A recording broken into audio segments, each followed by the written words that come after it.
Right now at noon, the father of the Abundant Life Christian School shooter returns to court. How his attorneys are trying to get the charges against him dismissed.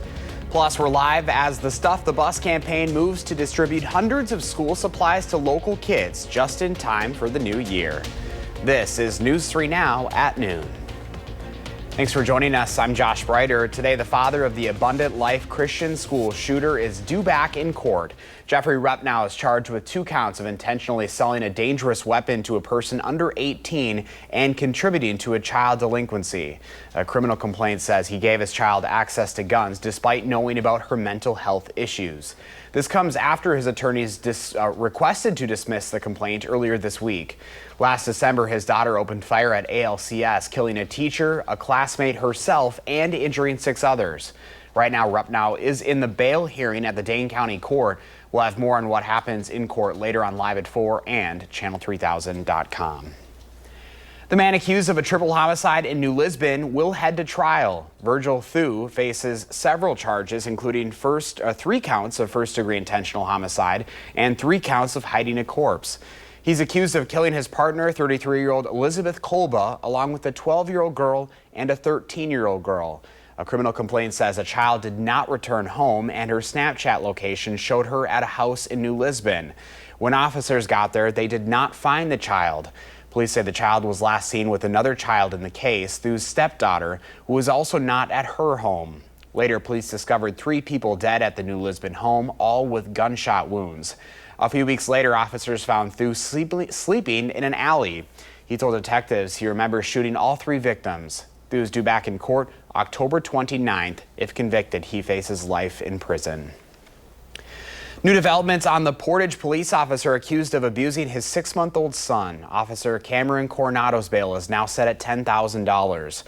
Police arrested Coronado after his wife brought their 6-month-old to the hospital where a CT scan showed bleeding in the brain, allegedly caused by Coronado's abuse. The state attorney says this is part of a pattern of behavior. The state attorney also disclosing Coronado expressed suicidal thoughts and was hospitalized, making him unreachable to law enforcement. The public defender cited Coronado's history as an officer to argue for bond set at no more than $1,000. Having served as a member of law enforcement himself, he does have significant respect for law enforcement officers and the justice system. The public does need to be protected against the behavior that we see narrated in the criminal complaint. And finally, bond can be used per statute to prevent intimidation of witnesses. The judge ultimately went with the state's recommendation. Coronado is also not allowed to have contact with his wife or children. He will be back in court for a preliminary hearing on September 3rd. Well, time now for a first look at your certified most accurate forecast with First 4 meteorologist Blaze Keller. Hi, Blaze. Hello. It's a little bit cloudy out there. We're taking a live look towards Lake Mendota, just outside of the Union Terrace. A lot of cloud cover, at least in the Madison area, but we are beginning to see less cloud cover closer to Lake Michigan and then off towards the Mississippi River. Winds are out of the northeast, so we're bringing in some of those drier conditions off of the Lake Michigan coast. So for folks underneath this cloud cover, we will start to chip away at it slowly. We're looking at this pocket of these low-lying clouds. Everybody else underneath mostly sunny to partly sunny conditions. Again, 2-hour east or 2-hour west. So just this little patch of cloud cover continues to linger. But as we go throughout the rest of the afternoon, it will start to clear on up. That's keeping temperatures underneath those low-lying clouds in the mid to upper 60s in Monroe to the low 70s in Madison. Everybody else in those low 70s as well. We'll take it into Dane County. 69 in Verona, 70 in Mount Horeb, 69 in Sauk City, 71 there in Deerfield as well as in Sun Prairie. So much like this morning, we're going to watch as fog returns as we go into your Friday morning. Take a look.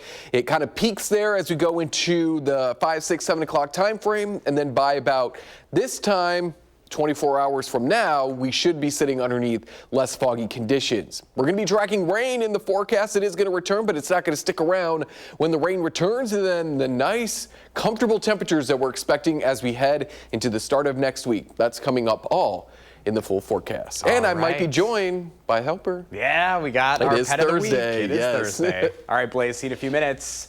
Well, hey, the day has finally arrived for hundreds of local kids who are picking up brand new backpacks filled with school supplies. All week long, volunteers of the Boys and Girls Clubs of Dane County have been busy stuffing those backpacks, and now they are ready for distribution. Armand Rahman continues our coverage live at the Boys and Girls Club in Fitchburg this afternoon. Hi, Armand. Hey there, Josh. That's right. Yes, we're here at the Allied Drive location of the Boys and Girls Club of Dane County, and we have some big news to report. You're hearing it here first. We have reached 800 backpacks stuffed with school supplies. Check this out. Now, this is obviously not 800 backpacks. They will be spread out across the 3 different distribution locations today. More on that in just a moment, but check it out. These are some nice backpacks, nicer than the ones I had when I was a kid. And also a bunch of school supplies that all these kids will need to get ready for the rest of their school year, make it a successful one here. That is thanks to you, your viewers at home, who helped us stuff the bus with those school supplies to fill 800 backpacks. And so thank you so much, viewers at home, for helping us do this. Right now, I'm joined here by Aubrey Watkins, who is the director of the Allied Club location.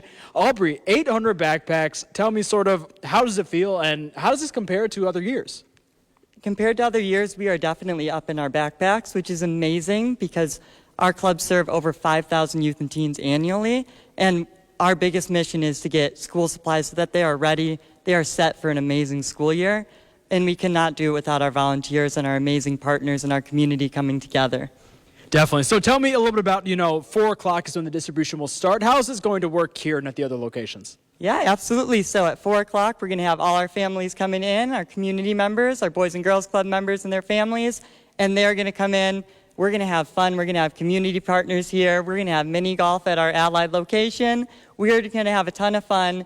Going to make sure that we get them some food that we're going to get, and we are going to make sure that this is kind of feels like a big party right before to celebrate going back to school.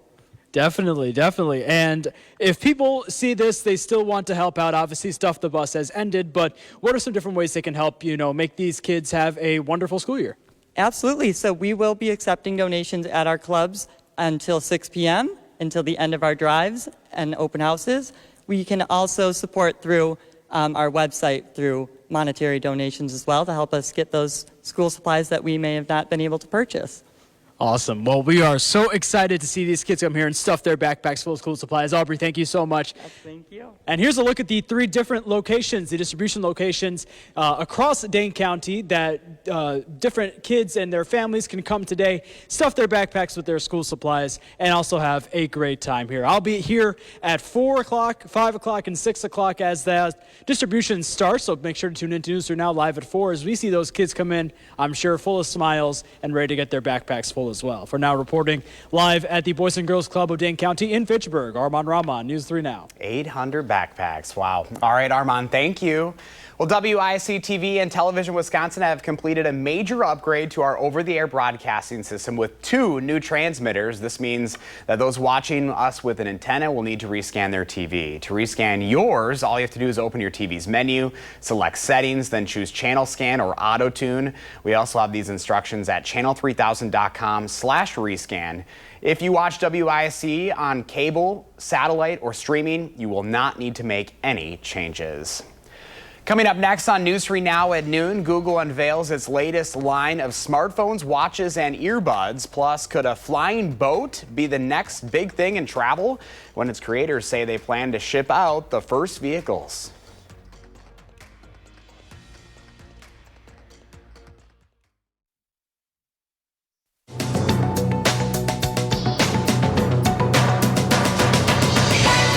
Google has unveiled its latest line of Pixel smartphones, smartwatch, and earbuds. The 4 new Pixel 10 models feature the company's most advanced artificial intelligence options to date. New features will improve users' ability to retrieve information, automatically create videos, and snap better photos.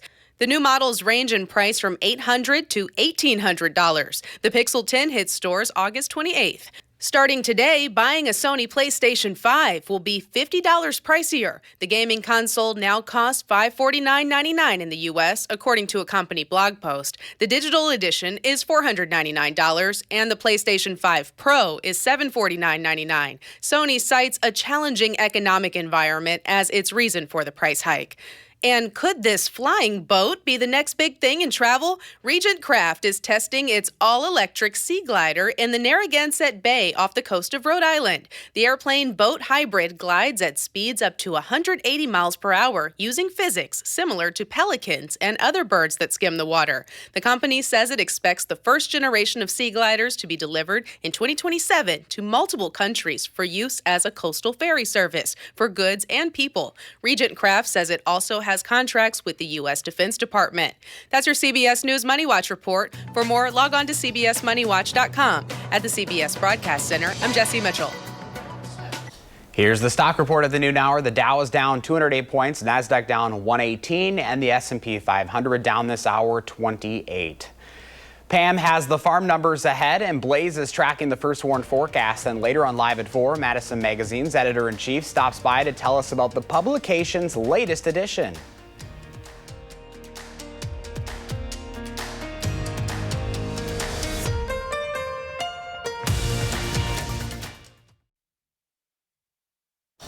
Welcome back. Let's check in now with Pam Yankee for the Midwest Farm Report. Hi, Pam.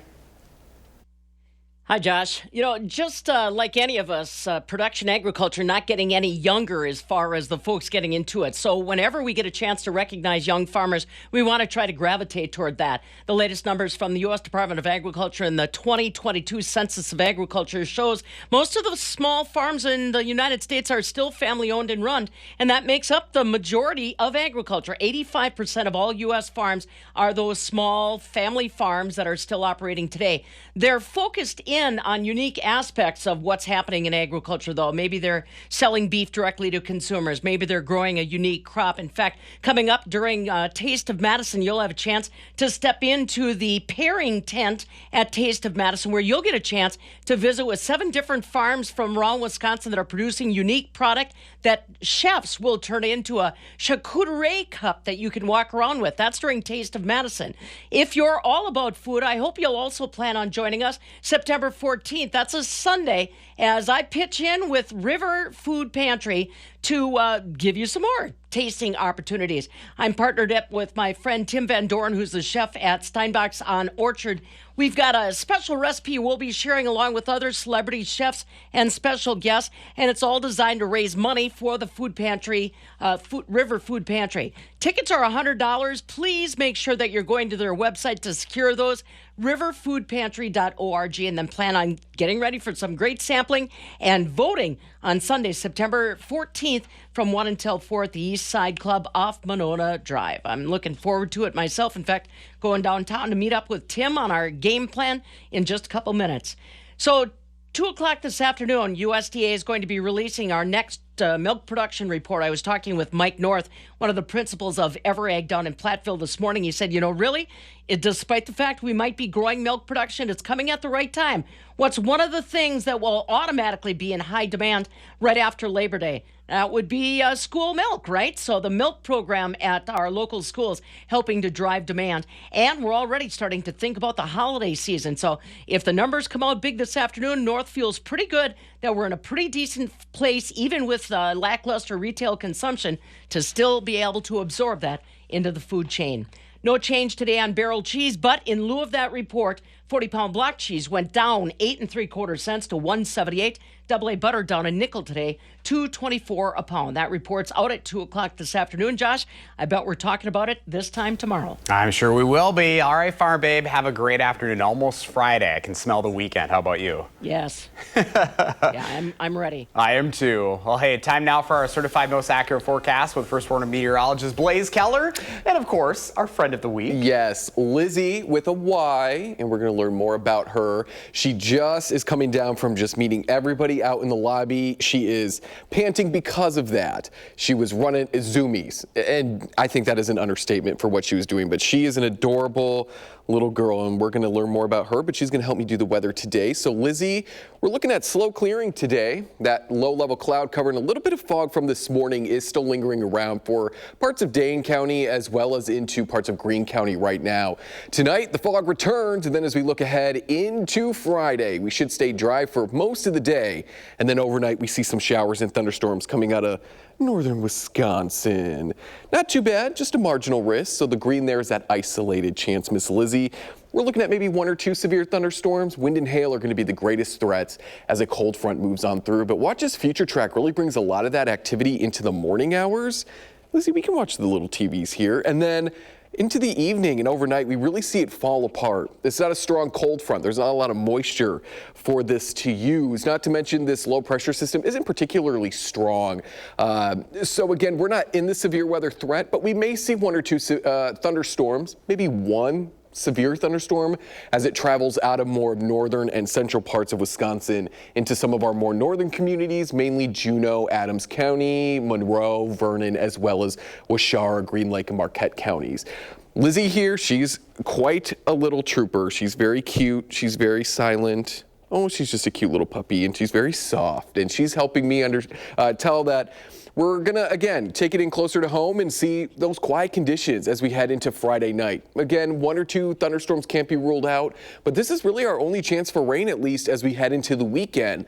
We're watching as cooler temperatures are actually set to move in. Take a look. Monday and particularly Tuesday of next week, that's when a high pressure system moves on in, so our humidity is going to drop. We're sitting at basically a near 100% chance of being cooler than average, which is good for puppies like Miss Lizzie here, who have a little bit longer hair, to get out there and enjoy these nice fall-like conditions. The darker the blue means the higher the confidence. So why are we going to be so cool?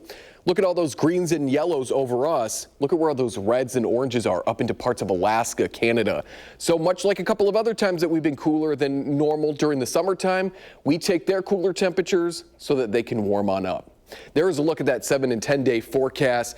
Upper 60s to low 70s for high temperatures. Overnight lows in the 40s, Josh. I mean, it's, and folks at home, that's fall-like, and we're not even done with August yet. So we're getting towards the end, but it looks like towards the end of August into the start of September, we could be on the more comfortable side as we maybe say goodbye to summer and welcome in fall. All right, Blaze and Lizzie, thank you. Of course, we'll learn more about Lizzie coming up here a little bit later. Well, today, Howard has an award-winning recipe in the Mr. Food Test Kitchen. Every year, there are hundreds of cooking contests all around the country, some indoors and some out, and they're all looking for the best of the best.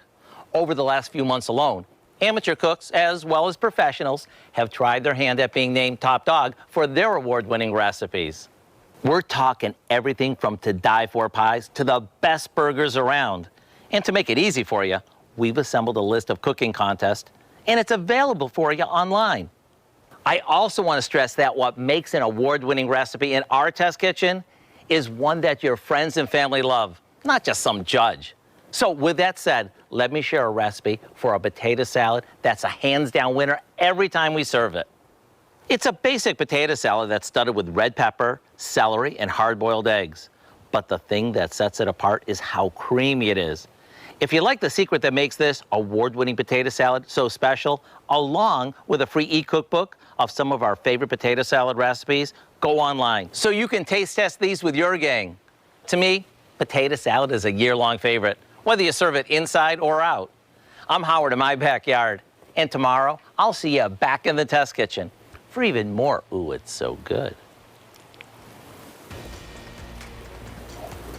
After the break at noon, we're going to learn more about Lizzie, our pet of the week from the Dane County Humane Society.